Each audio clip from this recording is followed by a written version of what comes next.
जय श्री कृष्ण, जय श्री राम। वाल्मीकि बैठे हैं ब्रह्मा जी के सामने, पर कोई ना कोई कई बार ऐसी परिस्थिति होती है कि हम कितने भी बड़े आदमी के पास बैठें, पर कोई घटना हमारे मन मस्तिष्क में इतनी हावी हो जाती है कि हम बड़े से बड़े व्यक्ति के सामने बैठे होने पर भी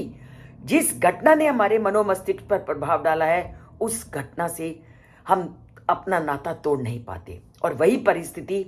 आज उपस्थित है वाल्मीकि के सामने, क्योंकि वाल्मीकि के मन मस्तिष्क पर उस क्रोंच पक्षी की घटना ने उनको इतना प्रभावित कर रखा है कि ब्रह्मा जी की उपस्थिति में बैठे होने पर भी उनका एकमात्र ध्यान उस क्रोंच पक्षी के जोड़े पर है और उस शिकारी के द्वारा वध किए गए उस क्रोंच पक्षी के प्रति है। बार बार ना चाहते हुए भी, परमात्मा के सामने बैठे हुए भी वो क्या सोच रहे हैं, उसको हम आज फिर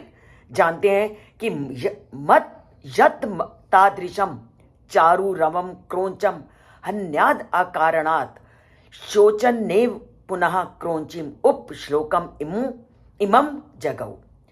वो बैठे ब्रह्मा जी के पास हैं, पर उनका मन पूरी तरह से उस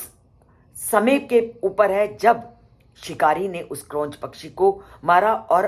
अकस्मात उनके मुख से ये श्लोक निकल पड़ा। और उसी घटना को स्मरण करते करते वो फिर वही बोलने लगे कि यत तादृशम चारु की, अर्थात जो इतनी सुंदर ध्वनि कर रहे थे, जो आपसी प्रेम के बंधन में बंधे हुए थे, ऐसे प्रेम के जोड़े को उस शिकारी ने क्यों मार डाला, जो कि अपनी ही लीलाओं में मग्न थे, अर्थात इतनी मधुर ध्वनि कर रहे थे। कितना सुंदर वहां का वातावरण था, उस सुंदर वातावरण को उस कठोर हृदय शिकारी ने क्यों दूषित कर दिया। और जो श्लोक उस समय वाल्मीकि के मुख से निकला था, वह श्लोक फिर उनके मुख से निकल पड़ा, क्रोंचिम उप श्लोकम इमम जगौ। उस क्रोंची के दुख को देख करके उनके मन में जो ये श्लोक निकला था, मां निषाद प्रतिष्ठाम, वो श्लोक फिर ब्रह्मा जी के सामने उनके मुख से निकल पड़ा। ये कितनी